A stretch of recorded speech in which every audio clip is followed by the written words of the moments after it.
What is up, everyone? Gojira851 here, finally with Why I Love Godzilla Raids Again.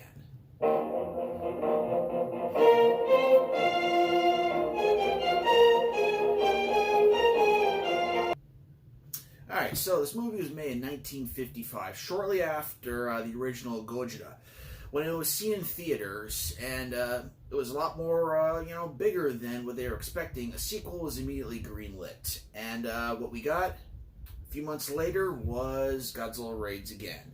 Now, a lot have criticized the film for taking, such a quick turnaround. However, this movie has a lot of charm and a lot of heart to it, and why it resonates with me, I'm going to explain in this video. Please join me. Hopefully this will change some minds of people who dislike this film. And if you already do love this film like I do, maybe this could be a chance to sit down and watch it again. You can watch it on this version. Got this back in the early 2000s on DVD. They also did the Criterion collection of the Showa films from 1954 all the way to 1975, including this film. So enough about that. Let's get into Godzilla Raids Again and why I love it.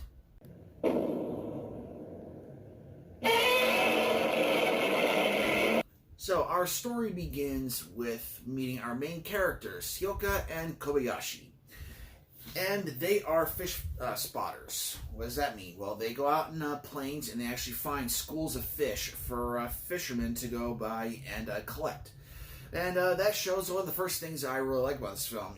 Down-to-earth, human characters. Now, I'm not saying the characters in Gojira weren't down-to-earth. However, they were scientists, they were military men, and, and for Godzilla King of the Monsters, reporters, people, in the world of where these monsters, can thrive. Where Skyoka and Kobayashi are more like everyday men. And I enjoy that in films, to see the everyday man doing their thing and living in their life, doing their job, stuff like that. So, moving on, Kobayashi is flying his plane and, doing his job when all of a sudden it starts to sputter and he has to make an emergency landing. This place called Iwato Island. Looks like a giant rock. And this will bring to the film Gigantus the Fire Monster. The English dub and the English version of Godzilla Raids Again. Skyoka would have a narrator. Remember, it's himself. The English dub would actually, dub in a, narration that he'd be thinking of, going towards, different things in the film, different situations. And I always liked that. Like that little inner monologue they would have for themselves. So Skyoka goes to Iwato Island. He finds Kobayashi.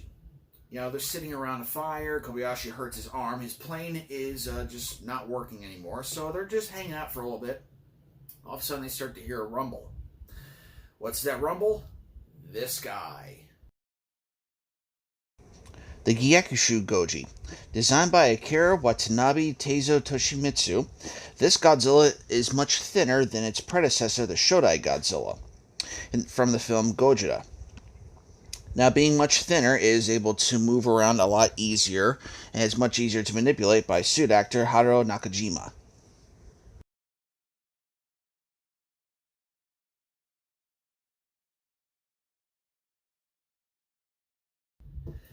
Not the same Godzilla from Gojira. Now, in Godzilla King of the Monsters, they had like a footstep at the end of it to kind of try and say like, oh, Godzilla survived the Oxygen Destroyer. No, Godzilla did not survive the Oxygen Destroyer. This is a new Godzilla. Also, I guess woken up by nuclear testing and, making his presence known on Iwato Island. However, very differently, and one of the biggest parts of this film, we have the debut of Anguirus.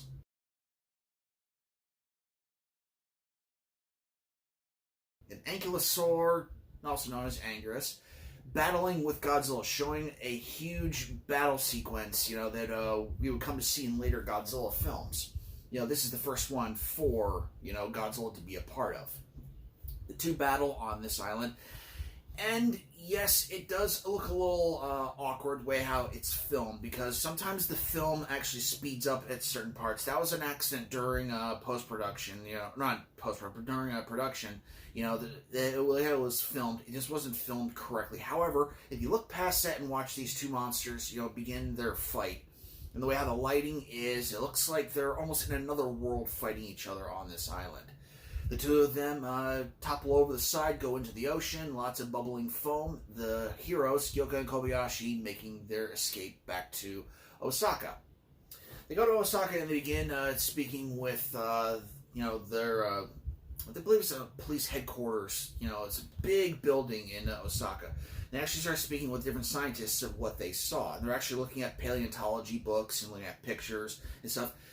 It's cool. It feels like if you're a big fan of like Jurassic Park and other dinosaur films, it's really cool. You're trying to figure out what these monsters are. That's the other thing when I was a little kid, seeing this. I thought it was really cool to see these monsters, trying to like pinpoint where they're from. They figure out that Anguirus, or the Ankylosaur, also known as Anguirus, sorry, that was a line from Godzilla Raids Again. And they find him out, and brings to a small difference between Godzilla Raids Again and Gigantus the Fire Monster, is they actually show more of a presentation of different stock footage of dinosaurs, and then going into like the original Godzilla footage from Godzilla.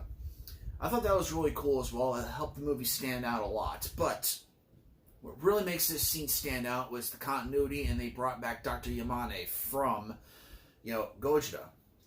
Very small role that he had in this. I wish he had a little more to do. However, it wasn't really about him. They're moving on to, Skilka and Kobayashi and Hidemi, the love of Skilka, and, the other human characters, trying to figure out a way to deal with Godzilla. Well, Dr. Yamani does come up with a plan. And it's a smart plan, because he says that Godzilla was reawoken by nuclear testing. The flash of the nuclear bomb is actually, probably what woke him up. So it angers him. So if he makes an appearance, what can we do to get rid of him? Launch flares out at sea, and that'll drive, and not really drive him away, but lure him away, so that to try to keep him away from the mainland.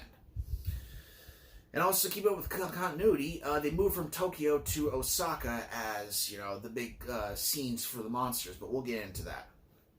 And so humans are starting to get ready for this, and trying to live their lives the best they can. Godzilla is spotted, and he is heading towards Osaka. And eventually he does come. They turn the lights off, they evacuate everyone the best they can, mostly, pretty much everybody. Then they load up all their military, they try to set up and get ready for the impending, approach of Godzilla. And he does start to approach. And probably my favorite scene of the film, my favorite shot of the film, not scene, but favorite shot of the film, is Godzilla emerging from the ocean and walking towards the land. All you see is the moonlight of Godzilla. It looks like a demon walking out of the shadow, especially with the goblin ears he has. And it just looks awesome, really cool. So they start launching their flares. And Godzilla reacts to it. He actually starts walking away. So it's like, hey, I like that. The humans actually come up with a plan, and the plan is actually working. It's awesome. Another thing I really like about it, the humans are shown as being competent and not just trying to, brunt force, trying to just pound Godzilla into the ground, trying to defeat him like they did last time. They're trying to be a little more tactical, a little more smarter. Meanwhile, while this is happening, strangely, even though the town is Osaka, the city of Osaka is being evacuated, they decide to move a group of prisoners. And in this, they only have 2 guards in the back of the paddy wagon, where these, I think it was 9 prisoners. They overpower the guards and actually break loose. And it's quite very odd. Like, where are they going with this? What's with the, prisoners? Well, there was 3 of the prisoners actually commandeer a fuel truck. And they're trying to escape, and actually the police actually meet up with Skilka and Kobayashi, and they're actually giving chase. More police are after it.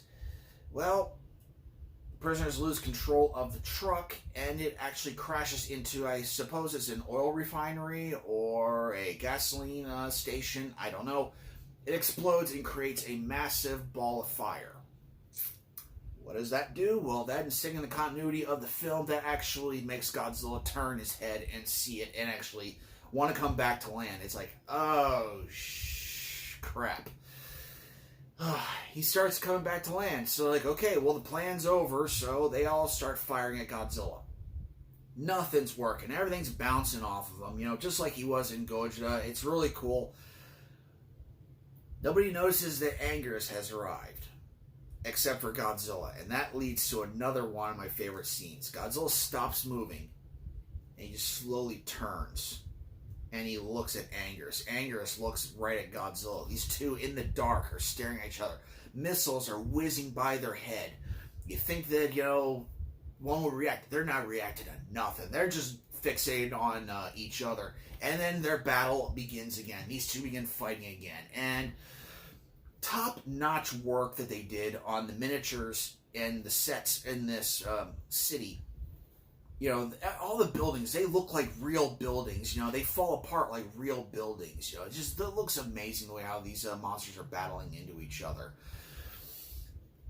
And the two continue their fight across Osaka, and it's awesome. And it's quite a spectacle. I highly recommend you watch this. It's one of the best fight sequences I've seen, and it is the earliest for Godzilla. The very first monster fight before he got to tangle with King Kong in the next film. Him battling Anguirus across Osaka was awesome. Eventually coming to the point where they're actually continuing their fight, and three of the other prisoners, forgot to mention these guys, and they're trying to get away. Godzilla and Anguirus are still fighting, and they actually land on a dam, or is it a river? It's like a little water bank. They try to escape underground, and water actually goes down and actually takes out the other prisoners. So yeah, gets rid of them, so leave no loose ends with that. They continue battling as the humans, all they can do is watch. These monsters are like indestructible. Like, what can stop them? They can only stop themselves pretty much at this point. Godzilla keeps on, getting the upper hand, breathing atomic breath, not really harming Anguirus, but, giving him kind of an advantage so Godzilla can actually, get in close and begins biting at Anguirus. Biting at him so hard, he actually breaks his neck. And, blood, starts going out, and Godzilla defeats Anguirus. And as Anguirus lays defeated on the ground after they destroy a castle, Godzilla breathes fire and burns Anguirus to death. The rest of his body to death. Godzilla, the de facto winner, cut to black, and some would think that'd be the end of the film. No, it is not. It continues. It actually shows the aftermath, just like in Gojira. After Godzilla was done doing his thing there, he does his thing here. Godzilla is gone, and we actually see, the Japanese people trying to rebuild. People are trying to get back to work, and people are trying to, live their lives. A few months pass by, and, that's what they're doing. They, get back to their lives. They're going to dinner. They're having fun, and Godzilla has, retreated back out to sea. They think everything's going to go great. There's still the looming threat of Godzilla, but however, he's gone now, so he should be all right. Well, no, it's cut short, and they say that they have spotted Godzilla, and now everyone is called to action. Everyone from the military to Skyoka and Kobayashi and the other planes flying in different directions.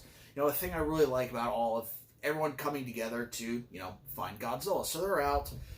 Skyoka constantly being out and trying to find where Godzilla is. He's getting into arguments with Yamani about it, and she's like, come back, come back. She's scared. He doesn't want to come back. He wants to find Godzilla.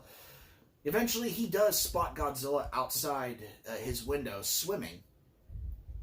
It's very early on in the Godzilla franchise, so, we're used to seeing Godzilla, being able to swim completely underwater, like in King of the Monsters or other Millennium films or even in the Heisei series. This is early on. It looks a little off, but I really do enjoy it. You see his dorsal plates, you see his head, moving through the water. It's awesome. I enjoyed it. A little silly, but still enjoyable. And Godzilla actually ends up at another island. I don't think it's the same island from the beginning of the film. And Kobayashi actually follows him there to keep his eye on him. The military comes and they want to come and they want to drop bombs. Okay. We see that troops' aircraft rockets aren't really working on Godzilla, so what's really different here? So Kobayashi is trying to keep Godzilla on the island because Godzilla's like, I don't feel like dealing with these guys. He wants to leave. So he's whizzing around Godzilla's head like a little fly, trying to, keep him on the island. One time too many, a couple of bombs actually irritating Godzilla. He actually breathes fire up into the sky and hits Kobayashi, and he crashes into one of the mountains. Very sad. He dies. Bye-bye, Kobayashi. However, in his death, we see some salvation. He creates an avalanche and starts making ice and snow flow down to Godzilla. This gives Skilka, who's actually riding with one of the Japanese pilots, the idea. Bombs aren't working. Let's bury him in ice. Let's use the avalanches to bury him. That's a good idea. So they decide to do that. They go back, they reload. They set up a fire perimeter in front of the exit area where Godzilla first landed. There's first one way in, one way out, and it stops him. I don't really think a little line of fire would have stopped him. In fact, the way how the movie was going, it was saying that he would actually be attracted to the fire, but whatever, it keeps him in place. The Japanese military comes back with more rockets rather than just dropping bombs, and they keep firing at the mountains, creating more of an avalanche. Godzilla takes down a plane or two, but then they crash land into the mountains as well, creating more of an avalanche, and they bury Godzilla. They have ingenuity, they have, the ideas, they went through with it, and they ended up conquering the Godzilla of this film, and it is a very enjoyable film. I enjoy this film, and you can say I love it. Okay, I love the way how Godzilla looks in this film. I love it how he's a lot thinner in this, and suit actor Hiro Nakajima is actually able to move around a lot better in this film and fight with Anguirus, and it doesn't feel like the suit is actually moving him rather than him moving the suit. No, I like the characters. No, I love the characters. Everyday people, doing everyday things, being caught, in the midst of monsters battling each other. Awesome stuff. The military, rather than just trying to just overpower their monster, they actually try to use more tactical ways and more ways to, outthink their monster, and eventually they do. So I highly recommend this film. I love Godzilla Raids Again, and I think it is an underrated, gem of not only the Showa series, but of kaiju films across the board. I hope you all enjoyed this, and something I wanted to do for a long time, but I couldn't really get, my head around the way how I wanted to do it properly. We'll talk about that in the next video, but I hope you all enjoyed this of why I love Godzilla Raids Again, and I hope I inspired some to go watch this film again. And if you haven't watched it yet, I highly recommend it. Both versions are actually really good. There was a time I didn't really want to watch Godzilla Gigantic Fire Monster because they added a bunch of music to the film, from, I believe, Creature from the Black Lagoon, and I didn't really care for that. And, I feel like, they just didn't need to add it. The things that they did added different roar sequences for Anguirus. There are a couple of spots in Raids Again, the original cut, where Anguirus is like roaring at Godzilla, but there's no sound coming out. So they actually, dubbed in, got Anguirus roar sound. So, that was really fun as well. So both versions have merit. I highly recommend you watch both versions. And that's really the show. Hope you all enjoyed this. And I will catch you all with the next video, whatever that will be. There will be a follow-up video to this one. And until next time, this is Godzilla851 saying goodnight. Please like, comment, share, and subscribe, and see y'all later.